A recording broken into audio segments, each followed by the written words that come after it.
So hello guys, आपका स्वागत है हमारे एक और पॉडकास्ट में। आज हमारे साथ जुड़े हैं युवा स्तंभ के प्रेसिडेंट। तो भाई ये बताएंगे अपने बारे में, जैसे जैसे इनके साथ साथ जो हुआ है। तो भाई बताओ। सभी को नमस्कार। पहले तो मेरी साइड से और यूट्यूब चैनल का बहुत बहुत धन्यवाद जो हमारे तक पहुँचे हैं और हमारी बात को लोगों तक ले जाने में मदद कर रहे हैं। तो मेरा नाम उपेंद्र मौर्य है और ट्राई सिटी में मैं बुकमैन के नाम से जाना जाता हूँ। मैन के नाम से इसलिए जाना जाता हूँ क्योंकि मैं पुरानी किताबों को इकट्ठा करके एक शिक्षा का माध्यम बनाता हूँ, जिसके जिसकी वजह से कुछ बच्चे जो स्कूल जाते हैं किताबें खरीद नहीं सकते, बहुत महंगी महंगी गाइडें होती हैं, बुक्स होती हैं, वो मतलब उसको खरीदने के लिए उनके पास फंड्स नहीं होते और फैमिलीज उनकी लाइक लेबर क्लास के बिलोंग करते हैं और सिंगल पेरेंट्स बच्चे होते हैं, तो बहुत मुश्किलें होती हैं।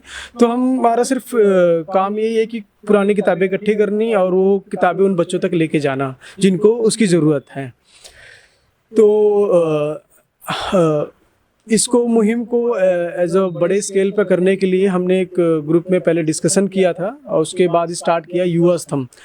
युवा स्तंभ स्टार्ट एक नाम से समझ आ रहा होगा कि युवा स्तंभ एक यूथ को रिप्रेजेंट करता है। जैसे कि हमारे देश को चलाने के लिए यूथ की ज़रूरत होती है। जैसे शरीर है, हमारा शरीर के लिए एक रीढ़ की ज़रूरत है, उसी वजह से हमारा शरीर खड़ा हुआ है। वैसे देश को चलाने के लिए एक रीढ़ की तरह काम करता है यूथ। तो हमारा यूथ बेस्ड ऑर्गेनाइजेशन है जिसमें सारा वॉलंटियरिंग बेस्ड होता है। सारे वॉलंटियर्स अलग अलग यूनिवर्सिटी से, कॉलेजेस से आते हैं। जैसे कि पंजाब यूनिवर्सिटी, चितकारा, अलग अलग कॉलेजेस से आते हैं अपने इंटर्नशिप के लिए, जो कि किसी का 6 मंथ होता है, 3 मंथ होता है, 1 ईयर होता है। तो उनको इंटर्नशिप कराते हैं। उसके माध्यम से हम डोर टू डोर जाते हैं, कलेक्शंस करते हैं पुरानी किताबें, और बापू धाम में हमारा सेंटर है, वहाँ तक किताबों को ला के और बच्चों तक पहुँचाने का काम करते हैं। ठीक है। तो भाई मतलब क्या क्या चीज़ें फेस करनी पड़ती है इस चीज़ में? फेस तो सर बहुत सारी चीज़ें हैं, क्योंकि हमें बस एक छोटा सा लाइन समझ आ रहा है कि हम पुरानी किताबें इकट्ठे कर रहे हैं, चला रहे हैं। तो यही नहीं, हम 6-7 प्रोजेक्ट चला रहे हैं और 2-3 जगह सेंटर्स हैं हमारे। जैसे कि हमारे एक बापू धाम के अंदर सेंटर है, एक पीजीआई में न्यू सेंटर बन रहा है, वहाँ पर हमारा 2 साल से चल रहा है। वहाँ पर भी जो बच्चे हैं जो स्कूल जाते ही नहीं, क्योंकि वो यूपी बिहार से हमारे भाई लोग आए हैं, तो काम करने के लिए आते हैं। कभी 6 मंथ है, कभी 1 ईयर के लिए काम कर रहे हैं, कभी 3 मंथ में चले जाते हैं, तो अपने बच्चों को स्कूल में लगा ही नहीं पाते हैं। तो उसको देखते हुए हमने कंस्ट्रक्शन साइट पर, गिरधारी लाल कंस्ट्रक्शन साइट है, तो उनसे हमने बात करी कि हम आपके साइट के जो लेबर्स हैं उन बच्चों को पढ़ाना चाहते हैं। तो वहाँ पर हमें एक प्रॉपर रूम दिया गया है जिसमें उन बच्चों को एज अ टीचर हमने 2 हायर कर रखे हैं। तो उनको प्रॉपर क्लासेस लेते हैं सुबह 9 से लेकर 4 बजे तक। ऐसे ही एक जम्मू में एयरपोर्ट बन रहा है, वहाँ पर 2-3 साल का प्रोजेक्ट है।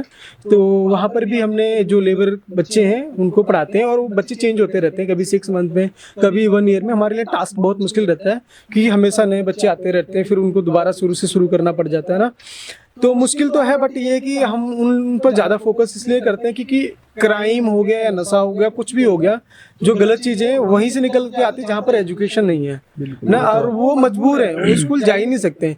यदि उनको स्कूल लगाए तो पेरेंट्स एक जगह पर रहेंगे नहीं, तो बच्चे की मतलब स्टे ही नहीं करेंगे, तो स्कूल लगा ही नहीं सकते ना। कभी 6 मंथ इस शहर में, कभी 6 मंथ दिल्ली, कभी मुंबई, कभी चंडीगढ़, वो शिफ्ट होते रहते टाइम टू टाइम। तो उसको देख के लिए हमने अपना सिलेबस डिसाइड कर रखा है। तो हाँ, 1-2 मंथ में बेसिक हम सिखा देते हैं, जैसे कि लाइक पढ़ना, लिखना, और जो मोरल वैल्यूज़ हैं, गुड टच, बैड टच, जो सोसाइटी में सरवाइव करने के लिए जो ज़रूरत की चीज़ें हैं उन तक वो हम नॉलेज पहुँचाने की कोशिश करते हैं। और बापू धाम में भी हमारे 3-4 प्रोजेक्ट चल रहे हैं, जैसे कि रद्दी से लाइब्रेरी है। जैसे कि मैंने बताया कि पुरानी किताबें इकट्ठे करके हम एक रद्दी का शिक्षा का माध्यम बनाते हैं। और कंप्यूटर शिक्षा, ई शिक्षा के नाम से एक प्रोजेक्ट चलता है जिसमें computer classes free of cost. मेरे पास स्किल इंडिया का प्रोजेक्ट है, तभी मार्च में हमने 120 बच्चों को एज अ जॉब प्लेसमेंट भी दी है, प्लस उनको जीडीए का कोर्स, जैसे जीडीए इन द सेंस जैसे कि नर्सिंग का कोर्स समझ सकते हैं, मार्केटिंग का कोर्स है, तो ये उनको सिखा के उनको जॉब प्लेसमेंट दी ट्राई सिटी के अंदर। और सेंटर के अंदर हम बच्चों को ऑल कोर्सेज कराते हैं, लाइक जैसे कि बेसिक कोर्सेज हो गया, और बहुत ही कम प्राइस में, जाके जो एक नॉर्मल बंदा भी अफोर्ड कर सके, ऐसे कि नो प्रॉफिट नो लॉस के तरीके, ताकि हमारा जो ज़्यादा प्रॉफिट भी ना हो, लॉस भी ना हो, क्योंकि बिजली का बिल है और सारी चीज़ें हैं। तो इसको देखते हुए तो हमारे पास बेसिक कोर्सेज हैं, एंड टेली का कोर्सेज है, वीडियो एडिटिंग कोई सीखना चाहता है, फोटोशॉप सीखना चाहता है, प्रीमियम प्रो, आफ्टर इफेक्ट, ये सारी चीज़ें हैं। एंड वेबसाइट डिजाइनिंग कोई सीखना चाहता है, कोडिंग सीखना चाहता है, स्टेनो का आजकल बहुत डिमांड है, तो स्टेनो से हमारे एक दोस्त हैं, वो आते हैं, उनकी गवर्नमेंट जॉब है, 5 बजे के बाद आके यहाँ पर बच्चों को टाइम देते हैं 8 बजे तक। तो ऐसे ऐसे मतलब एज अ वॉलंटियर को जोड़ रखा, वॉलंटियर अपने बेसिस पे अपना टाइम निकाल के बच्चों को सिखाने की कोशिश करते हैं। ये सहारा ऐसे बुके हैं, ये कहाँ से लेते हो सारी बुक? बुके हम जैसे कि मैसेज फॉरवर्ड करते हैं लोगों तक, तो एक दूसरे को शेयर होता है, जिसके पास जैसे कि किसी ने 9th पास आउट हो गए, तो 9th पास आउट होते रद्दी में जाएंगे तो 20 रुपए का या ज्यादा 60 रुपए का बिकेगा, रद्दी में बेचेंगे। पर वो किताबें एक्चुअल में खरीदने जाओ तो 900 रुपए का पड़ जाएगा, या तो 2000 तक का आसपास पड़ जाएगा, जितनी महंगाई के हिसाब से देखा जाए आज के टाइम पर 2000 की तो पड़ जाएगी। तो 60 रुपए की जगह 2000 में कहीं ना कहीं बच्चों के लिए एक सोने की तरह है, जो हम कबाड़े बेच रहे हैं ना, जिसको नहीं मिल रहा है ना, उसके लिए सोने की तरह वो चीज है। तो वो किताबें इकट्ठे करके उनको मोटिवेट करके मोटिवेशनल एसएमएस भेजते हैं लोगों तक, मैसेज भेज के, एंड लोगों तक रीच आउट करते हैं, फोन्स हो गए, फ्रेंड सर्कल के थ्रू। तो जो पास आउट होते जाते हैं वो हमें सेंड कर दे, मतलब दे देते हैं, हमारे ड्रॉप आउट कर देते हैं हमारे लोकेशन पर। अभी आपने बोला था कि डोर टू डोर जाते हैं ना? हाँ, तो डोर टू डोर में ऐसा होता है ना, जैसे कि कॉलेजेस हो गए, यूनिवर्सिटीज हो गए, तो हमारे स्टॉल्स लगाते हैं, जैसे भी पंजाब यूनिवर्सिटी में स्टॉल्स लगाए तो काफी बुकें वहां से कलेक्शन हुई हैं, ठीक है। तो कैंप्स लगते हैं, ब्लड डोनेशन कैंप, ये सब कैंप लगाए, उसमें ये भी ऐड कर देते हैं, तो लोग ब्लड डोनेट करने आते हैं तो साथ में एक किताब भी चक्के लेके आते हैं, 2 किताब लेके आते हैं, तो बॉक्सेस लग जाते हैं हमारा, उसमें ड्रॉप आउट कर देते हैं, इस तरीके से हो जाता है। तो मतलब जिस तरह कोई स्टूडेंट यहाँ पे आए जगह पे, तो अगर वो पढ़ना चाहे तो फ्री ऑफ कॉस्ट है सारा?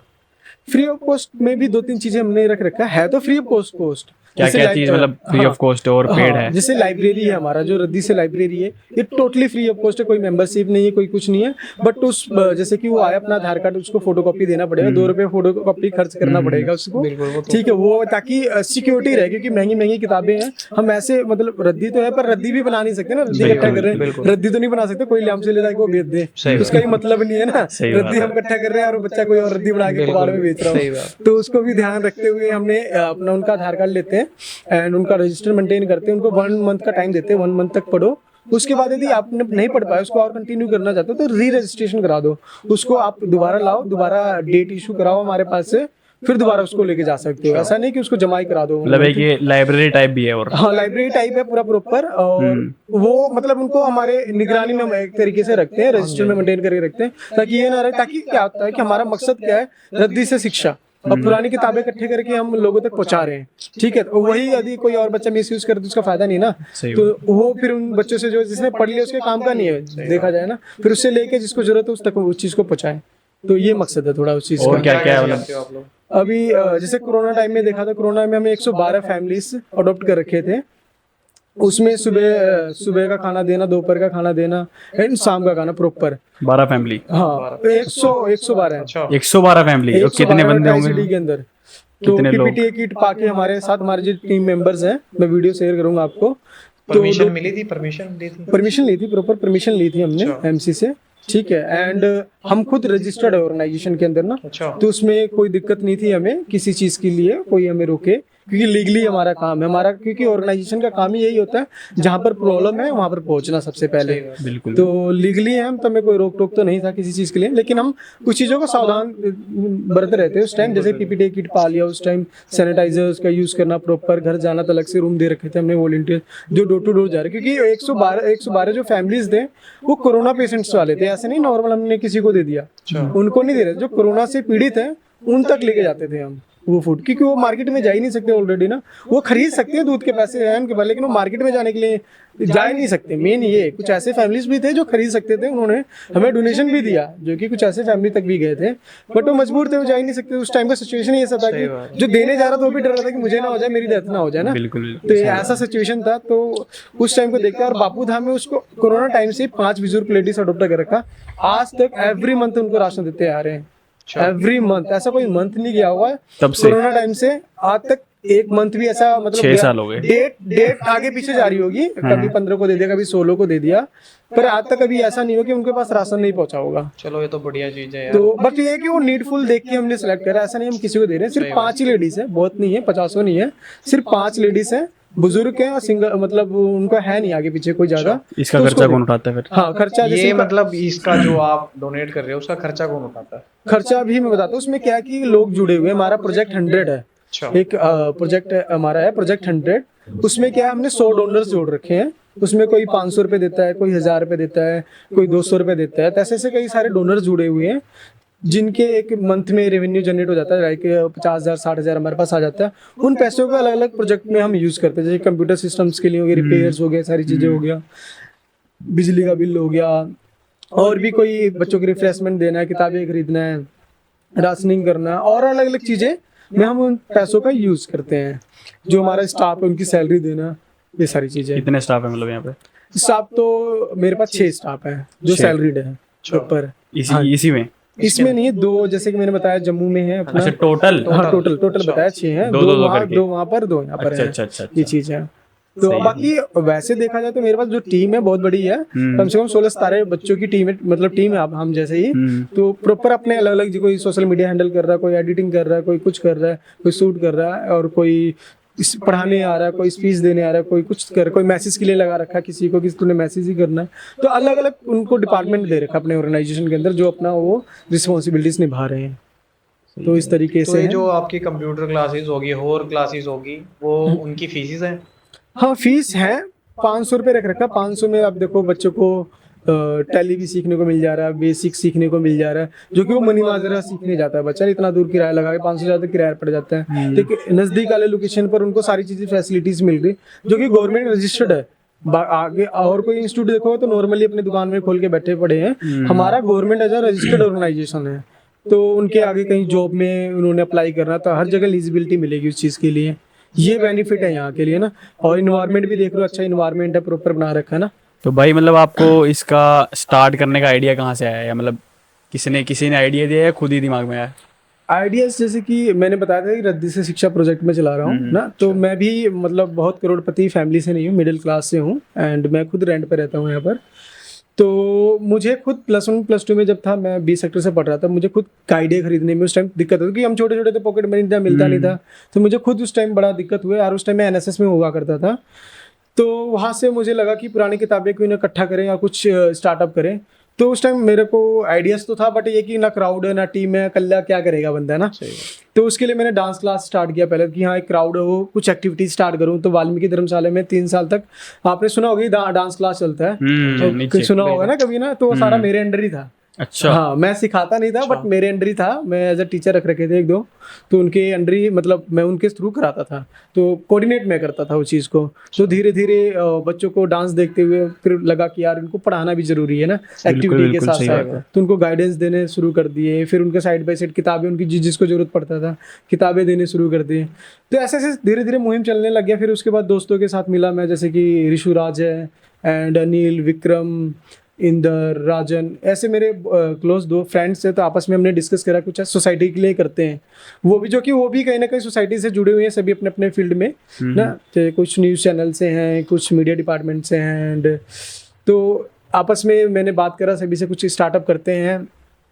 तो सभी ने बोला कि हाँ चलो कोई ना कर लेते, 500 सारे कंट्री पाएंगे, एक ब्लड डोनेशन कैंप लगा देंगे, कभी हेल्थ चेकअप कैंप लगा देंगे। तो फिर इस तरीके से स्टार्टअप करना शुरू करें, स्टेटस लगाए, स्टोरियाँ लगाई, तो लोग जुड़ने शुरू हो गए। मतलब कहते हैं सही सोच के साथ चलो तो काफिला अपने आप ही बनता चला जाएगा आगे ना। आपकी नीयत अच्छी होनी चाहिए, सोच अच्छी होना चाहिए, आपका डायरेक्शन सही होना चाहिए, तो काफिला अपने आप बनता चला जाएगा। ठीक है। तो जैसे कि मैंने 4-5 दोस्तों से स्टार्ट किया था, आज के टाइम पे कम से कम 200+ लोग जुड़े हुए हैं हमारे साथ, जो इनडायरेक्टली कहीं ना कहीं से सपोर्ट कर रहे हैं। जैसे वॉलंटियर हो गया, यूथ एंड लेडीज़ें होगी, एंड बच्चे हो गए। इस तरीके से अलग अलग चीज प्रोजेक्ट के माध्यम से जुड़े हुए हैं 200+ बच्चे ना।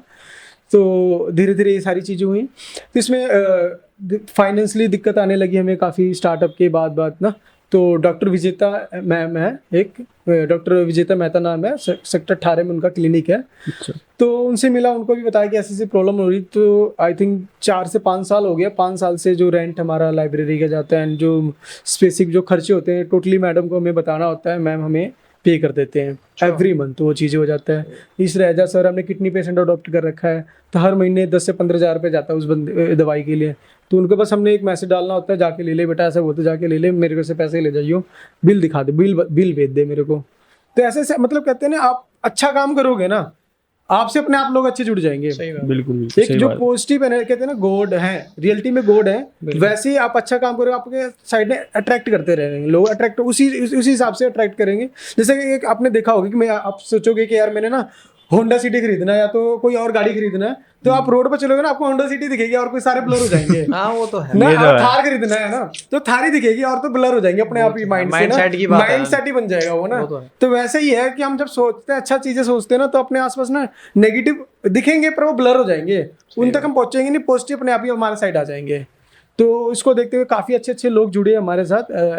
पनीता जिंदल मैम है, हर एक इवेंट के अंदर हमारा कम से कम 1000 रुपये 1500 कुछ ना कुछ करते हैं, कोई भी इवेंट करूंगा ग्रुप में जाता है कुछ ना कुछ अपने साइड से कर देते हैं। अभी 29 तारीख को हमने एक लड़की की भी शादी कराई धर्मशाला के अंदर ही। अच्छा। हाँ, तो अभी तक हमने कम से कम 10 से 12 लड़कियों की शादी करा दी है अपने साइड से ही प्रॉपर ना। तो साइड बाई साइड एक्टिविटीज करते रहे, लेकिन हम फोकस्ड है एजुकेशन के साइड, बट एजुकेशन के साइड से और चीजें छोड़ नहीं सकते, तो साइड बाय साइड कुछ करते रहते हैं, अपने सोशल मीडिया पर कम उसको अपलोड करने की कोशिश करते हैं, क्योंकि हर एक चीज का अपना एक फील्ड होना जरूरी है। बिल्कुल तो हेल्थ एंड एजुकेशन पर हमारा फोकस रहता है। तो आपने एनएसएस सुना होगा, एनएसएस सुना होगा, एनवाईपी सुना होगा, एनवाईपी आई थिंक नहीं सुना। तो मेरा सबसे स्टार्टिंग दौर तो एनवाईपी से ही हुआ था। जो होता है नेशनल यूथ प्रोजेक्ट है, तो जैसे आपने सुना होगा कि एनसीसी और एनएसएस स्कूल एंड कॉलेज तक ही सीमित है। एनवाईपी है जो अलग अलग स्टेट्स को जोड़ता है और अलग कैंप्स लगाते हैं, अलग अलग जाके अलग अलग स्टेट्स का, और कल्चर एक्सचेंज करते हैं। जैसे कि कोई तमिलनाडु से आ रहा है, कहीं अलग अलग स्टेट से आ रहे हैं, तो अलग अलग लोग देखने को मिलते हैं, अलग अलग कलर देखने को मिलता है, हमें लैंग्वेज देखने को मिलता है अलग अलग ना, और उनका कल्चर, डांस, खाने पीने की चीज़ें, अलग अलग चीज़ें देखने को मिलती हैं। तो मैं कैंप्स लगाता था। डॉक्टर एस एन सुब्बाराव जी भाई जी हैं, उनको भाई जी के नाम से भी जाना जाते हैं। तो उनको इंडिया का ना गांधी जी भी बोला जाता है, कभी गूगल करना आप सभी, तो उनको इंडिया का गांधी जी भी कहते हैं।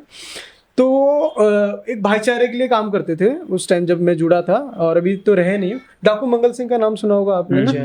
तो डाकू मंगल सिंह भी उनकी बातों को सुन के अपना हथियार सरकार को संप्रमित कर दिया था, मतलब दे दिया था, और उनके कैंप्स में जाना शुरू कर दिया। इतने बड़े बड़े मतलब क्राइम करने वाले लोग भी उनको सुन के, उनकी बातों को उससे प्रेरित होके उनकी तरह कहीं ना कहीं बदलने की कोशिश करा। तो वहाँ से स्टार्टअप हुआ। फिर उसके बाद जैसे कि मैंने बताया कि एनएसएस में मैं था, तो एनएसएस में रहते रहते मेरे को एनएसएस में फर्स्ट जो फाउंडर थे एंड फर्स्ट वॉलंटियर थे वो कृष्ण कुमार गुप्ता जी हैं, जो हमारे एनजीओ में एज ए एडवाइजर ही काम करते हैं एंड सपोर्ट करते हैं। तो बड़ा अच्छा प्राउड होता है कि हम एनएसएस जाते थे, जो एनएसएस का फर्स्ट वॉलंटियर है इंडिया के अंदर ना, वो हमारे एनजीओ के साथ जुड़ा हुआ। तो खुद को भी प्राउडफुल होता है कि अच्छे अच्छे पर्सनैलिटी आ रहे हैं, अच्छे अच्छे मेंटोर हमारे साथ जुड़े हुए हैं, जिनके मार्गदर्शन से हम कुछ अच्छा करने की कोशिश कर पाते हैं ना। तो मजा आता है। मैं तो कहता हूँ सबको करना चाहिए हेल्प कहीं ना कहीं ना, क्योंकि देखो सोसाइटी से लिए है ना, तो सोसाइटी को देने का भी फर्ज हमारा ही है। बिल्कुल नहीं यार, इस एज में तो वैसे बहुत कम लोग ऐसी इस चीजें चीज में करते करते हैं। और बस उसके पीछे स्वार्थ ना देखो। मतलब कहते हैं ना बिना स्वार्थ का हम कैसे काम करें, तुम स्वार्थ ना सोचो, काम करते जाओ, फल की इच्छा, कहते हैं ना फल, काम करते जाओ, फल की इच्छा ना करो, फल मिल जाएगा अपने आप। और रियलिटी है, फल मिल जाएगा। अब देखो हम काम करते थे, हमारे पास अब 2-2 जगह सेंटर्स हैं, CSR प्रोजेक्ट हमारे पास गवर्नमेंट प्रोजेक्ट है, तो बड़े बड़े प्रोजेक्ट्स भी हम कर रहे हैं, स्किल इंडिया के प्रोजेक्ट्स कर रहे हैं हम। तो हमने स्टार्टिंग में बहुत काम किया है, 2016 से काम करते करते अब हमें प्रोजेक्ट मिलने शुरू हुए हैं। तो बहुत बड़ी बात, मतलब हमारे लिए बहुत स्ट्रगल है। स्ट्रगल इसलिए क्योंकि हम उस कॉलोनी से निकल के आए, बापूधाम कॉलोनी से निकल के आए ना। हमारा कोई सर्कल है बाहर का बापूधाम का ना, कोई बड़ा आदमी नहीं जानता है। हम कॉलोनी में निकले, वही 4 या 5 दोस्त हैं हमारा ना, वहीं तक सीमित रहे हैं। तो कॉलोनी से निकल के ट्राई सिटी में जाना, वहाँ पर लिंक क्रिएट करना, उन लिंक्स को लेकर बापूधाम में आना और इम्प्लीमेंट करना, तो टास्क है बहुत बड़ा है। इजी कहने में इजी है, लेकिन जब एज अ ग्राउंड लेवल पर आते हैं तो बहुत मुश्किल काम है। बट आप सही नीयत से, वही बात होगी, जब सही नीयत से आप काम करोगे, आपका दिल सच्चा है, और दिल जैसे कि मतलब कहने का मतलब है कि आपका जज्बा है आपके अंदर और करने की इच्छा है कुछ, तो अपने आप सारा काम हो जाएगा। अपने आप ऑटोमेटिक सारा कहते हैं जैसे एआई है ना आजकल, ऑटोमेटिक पे सारी चीजें हो जाती है, वैसे आपके काम भी ऑटोमेटिक होने शुरू हो जाएंगे। यदि आप सच्चे हो, तो आपकी नीयत सही है उसके प्रति, एंड आप काम करना चाहते हो सही तरीके से। तो प्रॉब्लम्स आती होंगी इस चीज में? हाँ, प्रॉब्लम्स आती है। देखो डोनेशंस की तो प्रॉब्लम आती ही आती है, क्योंकि इतने लोगों को देख रहे हैं। अब जैसे कि हमारा सैनिटरी पैड का प्रोग्राम है, एवरी मंथ हमने 100 लेडीज से बापूधाम के अडॉप्ट करके एवरी मंथ उनको सैनिटरी पैड्स देते हैं। सैनिटरी पैड के साथ साथ उनको हाइजीन के बारे में बताते हैं, उनके बच्चों का कभी कभी बुला दिया, गुड टच बैड टच का बता देते हैं, ठीक है। कभी ड्रग्स अब्यूज के बारे में उन लेडीज को, क्योंकि देखो जो घर की औरत होती है ना उससे ही सारा फैमिली चलता है, उस पर ही डिपेंड हो जाता है। जैसे कि हमारे घर में हमारी माँ है, पापा की कम चलती, मम्मी की ज्यादा चलती है ना, तो मम्मी समझदार रहेगी ना, मम्मी को मोटिवेट कर दिया ना तो बच्चा अपने आप ही समझदार बन जाता है। क्योंकि देखो डैडी ने तो घर पर क्या हुआ, उसने तो काम करने चले जाना डैडी ने ना, तो शाम को आना, सुबह चले जाना, रोटी उठा नहाया धोया फिर काम पे चले गए, रात को आया खाया सो गए, पूरे दिन। और फैमिली को संभालने वाली मम्मी है, बच्चों ने मम्मी के साथ ही बड़े होना है, और मतलब उन्हीं के साथ ही उनसे ही सीखना सब चीजें। तो बदलाव ना माँ से ही आएगा हर एक चीजें ना। तो मम्मी को हम मोटिवेट करने की कोशिश की बच्चों को कैसे पालें, कैसे डायरेक्शन दे, क्योंकि आजकल का देखा होगा अपने बच्चों को छोड़ देते कहीं भी घूम रहे, कभी कुछ कबाड़ भी नहीं लग जा रहे कुछ पैसों के लिए, कभी गाली गलौज, कभी छोटे छोटे बापूधाम में देखे होंगे बच्चे नशे कर रहे हैं। बापूधाम में ड्रग्स भी, आपको आई थिंक पता है कि नहीं पता, ड्रग्स तक यहाँ पर बिक रहा है बापूधाम के अंदर ना। मुझे कभी कभी ये लगता है कि मैं यहाँ पर बच्चों की हेल्प कर रहा हूँ एक बापूधाम लाइट के पास, और अंदर जाओ तो वहाँ पर ड्रग्स ले रहे बच्चे ना। तो एक इसी पर ना ड्रग्स के ऊपर मुझे एक बात याद है, मैंने एक वीडियो देखी थी, एक पॉलिटिशियन बंदा है, नहीं सॉरी पुलिस वाला आया था, पंजाब यूनिवर्सिटी की बात है, आई थिंक पंजाब यूनिवर्सिटी की, कहाँ की मुझे याद नहीं आ रहा है, वहाँ की बात है, वहाँ पर पुलिस वाले आए ड्रग्स अवेयरनेस के लिए ना। तो ड्रग्स के बारे में बात करने लगे कि ये नुकसान करता है, ये चीज़ें होता है, इससे बीमारियां होती है, बंदा मर जाता है, ये सारी चीज़ें करने हैं। फिर वो माइक ना बच्चों के पास गया, जो स्टूडेंट थे कॉलेज, आई थिंक कुछ था, मैं नाम नहीं लेना चाहता हूँ। तो वहाँ पर गया तो उस बंदे ने ना सिर्फ सिंपल सा क्वेश्चन पूछा है कि मुझे पता है ड्रग्स किससे खरीदना है, मेरे दोस्त को पता है किससे खरीदना है, आपका तो यहाँ पर पूरा सिस्टम है ट्राई सिटी के अंदर ना, आपका पूरा नेटवर्क है यहाँ पर, आपको कैसे नहीं पता, मेरे क्लासमेट को पता कौन बेचता है ना। तो पुलिस वाला जवाब नहीं दे पाया यार कि मेरे क्लासमेट को पता है, जो लेने जा रहा है उसको पता कौन बेच रहा है, पर आपको क्यों नहीं पता। बिल्कुल सही है कि नहीं, मुझे पता कि कौन बेच रहा है, मैं एक आम नागरिक हूँ ना, मुझे किसी का नेटवर्क नहीं है, मैं एक सीधा साधा बंदा, मुझे पता किस गली में बिक रहा है ड्रग्स, जो कि लीगल है नहीं, कोई लाइसेंस नहीं होता ड्रग्स का, जो टिक्के बिक रहे हैं उसका कोई लाइसेंस नहीं देता है। दारू का है लाइसेंस, अपने ठेके हैं उनके खुले पड़े हैं, ठीक है, वो भी लाइसेंस, वो भी लीगली नहीं बेच सकते, ठेके से ही ले सकते हैं दारू ना। और जो कि ड्रग्स है, जो टिक्के, उनका कोई लाइसेंस नहीं है, तो बापूधाम में सरेआम बिक रहे हैं, पर उसको ऑब्जेक्शन के लिए कोई नहीं है ना, उसकी आवाज उठाने के लिए कोई नहीं है। हम इसलिए नहीं बोल पाते हैं, देखो 4 गुंडे हैं, 4 चीजें हैं, ठीक है, हम किसी को पीछे, क्योंकि हमारा काम देखो एजुकेशन को लेके, हम उस चीज में जा नहीं सकते कि अपने पास उतना सपोर्ट नहीं है, हम लड़ नहीं सकते किसी से, क्योंकि देखो पुलिस खुद बिकवा रही है, तो हम कौन होते हैं उसे रोकने वाले ना, एडमिनिस्ट्रेशन खुद ही बिकवा रही है उस चीज को, तो हम कौन होते हैं रोकने वाले, ठीक है, हम जाएंगे हमें ही अंदर पा देंगे वो तो किसी ना किसी तरीके से। तो छोड़ो, ये तो इस मुद्दे पे क्या ही बात करें, बहुत बड़ी बात बन जाएगी इस चीज पे, तो है ना। तो ये सारी चीजें, और आगे क्या सोचा है इस चीज के बारे में? अभी जो हमारा प्लान चल रहा है, जैसे कि ज्ञान शक्ति हमारे स्कूल, जैसे मैंने बताया 2 लोकेशन पर चल रही है, तो ऐसे ही हम एक स्कूल स्टार्टअप का प्लान चल रहा है, जो जैसे रोड पर भीख मांग रहे कुछ कर रहे हैं, और जो सिंगल पेरेंट्स है बच्चे, एज अ प्राइवेट इन्वायरमेंट नहीं मिल पाता है, जो कि गवर्नमेंट स्कूल ट्राई सिटी के तो बेस्ट है, ऐसी बात नहीं है बेस्ट नहीं है, बट जो कॉलोनी के बच्चे हैं उनको उस हिसाब से ट्रीटमेंट नहीं मिल पाता है। क्योंकि जब मैं भी पढ़ने जाता था उनको लगता था कॉलोनी के बच्चे क्या ही करेंगे, या तो सब्जी बेचेंगे या तो कुछ नशे पत्ती करेंगे। जो टीचर्स का अभी ना माइंडसेट है, जो कॉलोनी के साथ में स्कूल में है, माइंडसेट उनका ऐसा इसलिए बन गया है क्योंकि कॉलोनी के बच्चे जाते थोड़ा शरारती बचपन से होते हैं, क्योंकि उस माहौल में रहे। वो गलत नहीं है कॉलोनी के बच्चे, यहाँ से अब देखो बापूधाम में एडवोकेट भी मिलेंगे, यहाँ से पुलिस वाले भी मिलेंगे ना, इंजीनियर मिलेंगे, हाई कोर्ट में यहाँ से मिलेंगे ना, बड़े बड़े पोस्ट में इस कॉलोनी से निकले हुए मिलेंगे।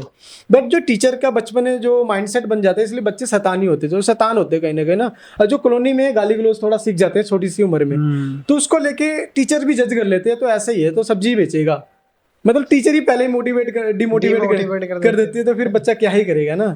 तो टीचर को सोचना चाहिए कि एक मतलब गंदे इन्वायरमेंट से निकल के आ तो रहे हैं, साफ करने का काम तो आपका। तो practical and art and craft side and ना ये चीजें इस करके जरूरी है, क्योंकि आजकल सारे बच्चे ने देखा होगा मोबाइल्स पे होंगे, गेम्स पे होंगे, और इंस्टाग्राम स्क्रॉल करने वाली दुनिया में आजकल सभी ना सोशल मीडिया में मैक्सिमम छोटा बच्चा भी यदि रो रहा है ना तो उसको मोबाइल देते हैं, लेकिन स्क्रॉल करते रहते हैं। तो उसका दिमाग में जानते क्या हो गया कि वो 30 सेकंड या तो 5 सेकंड या 10 सेकंड तक जो मेमोरी होती है ना, सिर्फ 5 सेकंड तक ही है उसके पास याद करने की, कहीं ना कहीं ना। वो देखना होगा, हमने 50 रील देख लेते, लेकिन कौन सी रील देखी थी भूल जाते, चौथे रील के बाद ना हम खुद भूल जाते इस एज में ना। तो क्या हो गया, जो हमारा मेमोरी पावर है कहीं ना कहीं बहुत स्लो हो गया उस चीज को याद करने में। यदि हम उसको प्रैक्टिकली रखना चाहें ना, सॉरी उसको थ्योरीली रखना चाहें याद करके, तो कुछ टाइम पीरियड में वो चीजें भूल जाएंगे। बट वही चीजें हम प्रैक्टिकल करके याद करें ना, प्रैक्टिकल करके, चाहे वो थ्योरी चीज क्यों ना हो, बट उसको हम प्रैक्टिकल करके उस चीज को याद करें तो लंबे टाइम तक कहीं ना कहीं वो दिमाग में बैठा रहेगा। तो इस करके थोड़ी चीजें, मतलब थ्योरी को याद करनी जरूरी है, बट उसे प्रैक्टिकल वे में याद करना बहुत ज्यादा इंपॉर्टेंट है।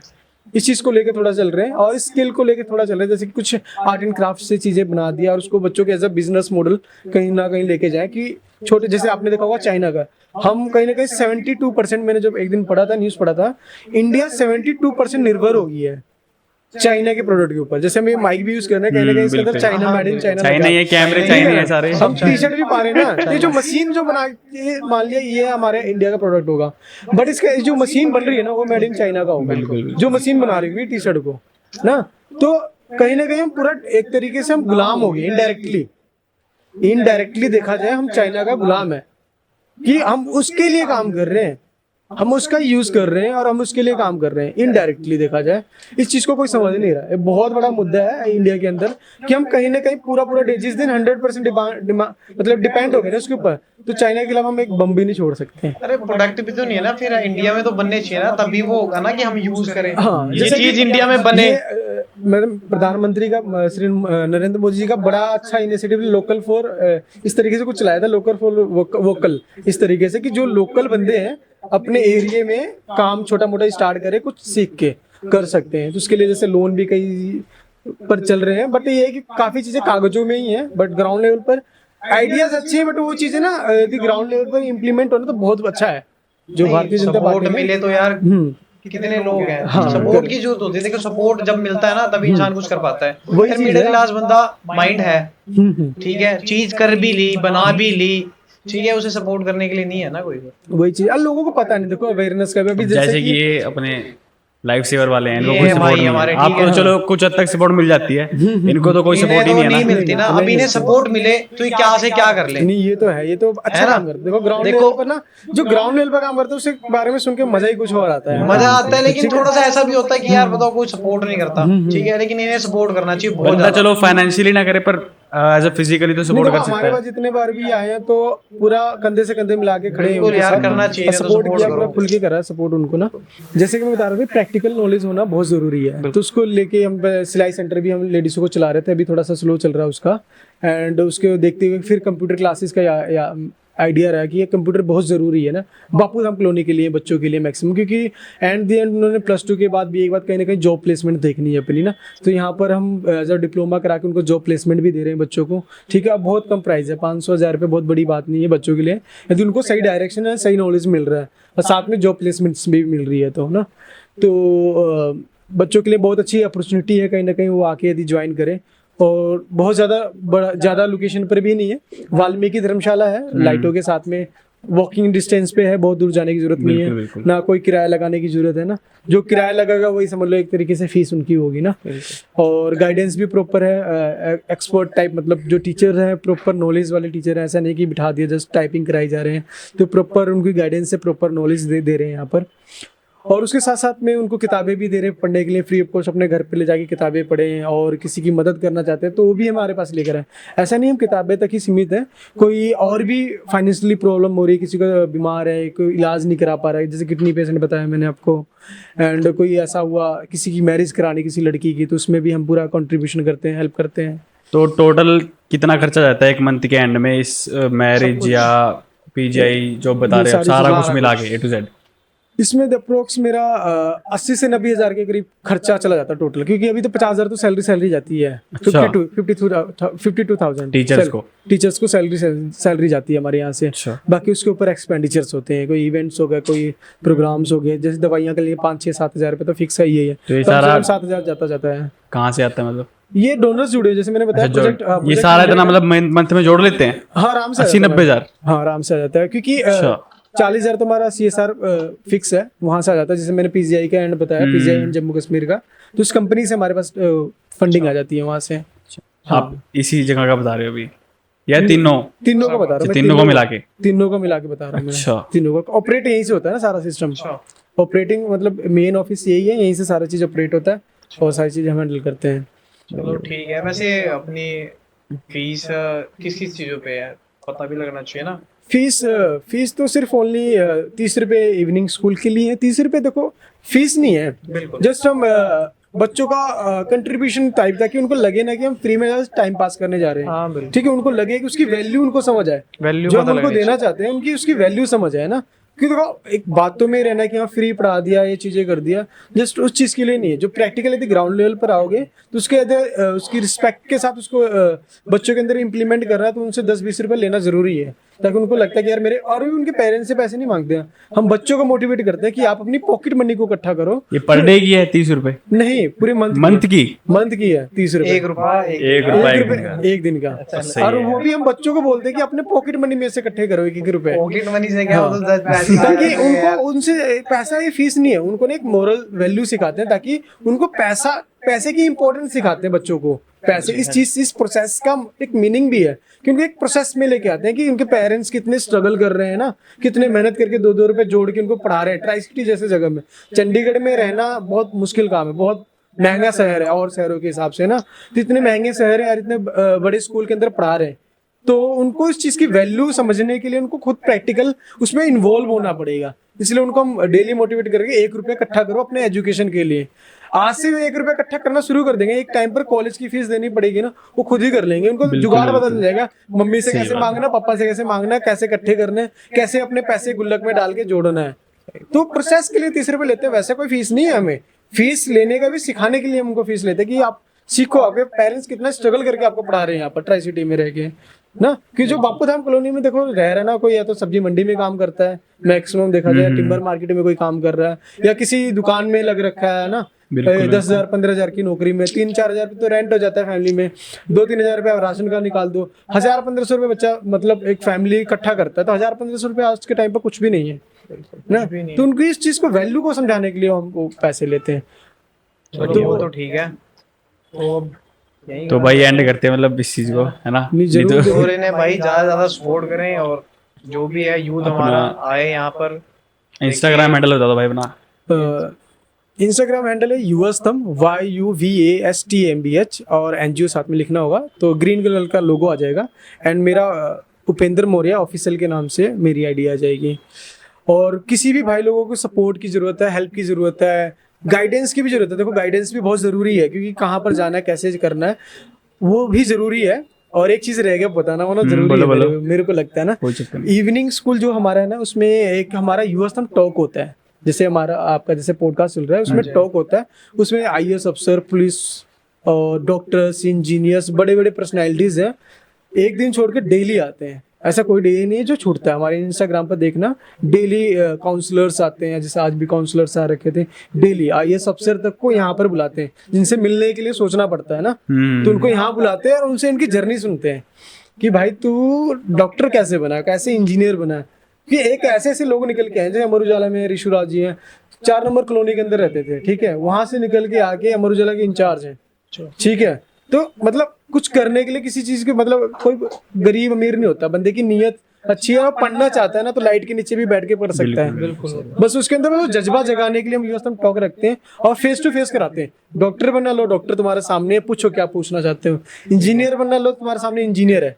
तो बच्चों को वहां से जो मोटिवेशन अंदर से निकलेगी ना, तो किसी चीज की यहाँ जरूरत के नहीं है। स्टूडेंट्स उनसे क्वेश्चन करते हैं हाँ, मतलब। उनसे क्वेश्चन करते हैं कैसे आप बने, क्या प्रॉब्लम्स आई, कैसे मैं अप्लाई कर सकता हूँ, क्या प्रोसेस होता है इस चीज को बनने के लिए। क्योंकि मैं खुद जैसे भी मैं LLB कर रहा हूँ और मास्टर ऑफ सोशल वर्क कर रहा हूँ, मैं 2 डिग्रियां साथ कर रहा हूँ, तो मुझे खुद नहीं पता था कि एक टाइम पर LLB करना कैसे, जब मैं 10th+1 में था ना। क्योंकि बच्चे भी मेरे पास 4th क्लास से लेके 12th क्लास तक के आते हैं, उनको नहीं पता आगे करना क्या है, क्योंकि मैं खुद उससे गुजरा हूँ कि मुझे कोई गाइडेंस नहीं मिला। तो मैं चाहता हूँ कि जो मैं तो जो NGO चला रहा हूँ ना, मैं अपने ऊपर देख के सोचता हूँ कि मुझे ये नहीं मिला, तो कहीं ना कहीं और भी मेरे जैसे लोग होंगे जिनको तक नहीं पहुंच पा रही है ना, तो उनको लाइफ में करना क्या, गोल कैसे सेट करना, उस चीज के ऊपर भी हम काम करते हैं USTHMB टॉक के माध्यम से। और ये बहुत बड़ी अपॉर्चुनिटी है कि डायरेक्ट IAS अफसर से मिलना, किसी SHO से मिलना और उनकी जर्नी सुनना। मिलना अलग चीज हो गया, वो बने कैसे वो जानना फेस टू फेस, वो बहुत इंपॉर्टेंट चीज है, स्ट्रगल जानना बहुत जरूरी है। बहुत जरूरी है, ताकि बच्चों को भी लगे यार ये यहाँ से निकला है, कॉलोनी से निकला है, बापू धाम कॉलोनी से जज है, यार मैं भी तो बन सकता हूँ। पुलिस वाले यहाँ से ही बन सकते हैं, मैं भी बन सकता हूँ। उनको समझ आना चाहिए कि कोई बाउंड्री नहीं है। मैं कॉलोनी में रहना तो मतलब ये नहीं कि मैं कुछ कर नहीं सकता, मैं कुछ भी कर सकता हूँ यदि मैं करना चाहूँ तो। बिल्कुल। तो ये चीजें हैं। तो चलो। आप सभी का धन्यवाद, मैं अब खत्म करता हूँ। बहुत आपका बातें हो गई धन्यवाद ना। भाई यार। वो आपने हमारी बात को लोगों तक पहुंचाने में मदद करी है। बिल्कुल, बिल्कुल। तो मैं आप सभी के माध्यम से एक मैसेज देना चाहता हूँ कि बापू धाम कॉलोनी में जितने भी हमारे यूथ हैं, बुजुर्ग महिलाएं हैं, हम फ्री ऑफ कॉस्ट उनका ऑपरेशन भी कराते हैं। तो आइस का जैसे मोतियाबिंद हो गया, इस टाइप से, एंड फ्री ऑफ कॉस्ट हम बच्चों को पढ़ा रहे हैं। तो अपने बच्चों का एडमिशन्स करा सकते हो यहाँ पर आके। हमारे पास कंप्यूटर क्लासेस हैं फ्री ऑफ कॉस्ट, और फ्री ऑफ कॉस्ट नहीं, सॉरी, सिर्फ कम प्राइजेस में हम उनको सिखा रहे हैं। तो अपने आसपास के लोगों को बता सकते हैं जिन तक ये वीडियो पहुंच रही है, ठीक है, उनको शेयर कर सकते हो इस वीडियो को, ताकि उनकी हेल्प हो सके। इस वीडियो का मकसद ही यही है कि एक दूसरे की मदद करना ना। बिल्कुल, तो बिल्कुल। किसी एक के पास जा रही हो, 3 को शेयर कर देंगे, 3 में से किसी एक को भी हमारा मैसेज समझ आ जाता है, हम जो उन तक पहुंचाना चाहते हैं, तो कहीं ना कहीं आपके माध्यम से उस बच्चे की लाइफ चेंज हो जाएगी। तो आप सभी से उम्मीद है कि हमारे मैसेज को पहुंचाने में ज़्यादा से ज़्यादा मदद करें, और भाई लोगों को सपोर्ट करें, और हमसे जुड़े। कभी भी आप सभी को ज़रूरत पड़े हमारी कहीं भी, वैसे तो ज़रूरत ना पड़े, ज़रूरत पड़े तो ज़रूर हमें कॉल करें। मैं अपना मोबाइल नंबर भी बता देता हूँ, 9878612656। रिपीट कर देता हूँ, 9878612656।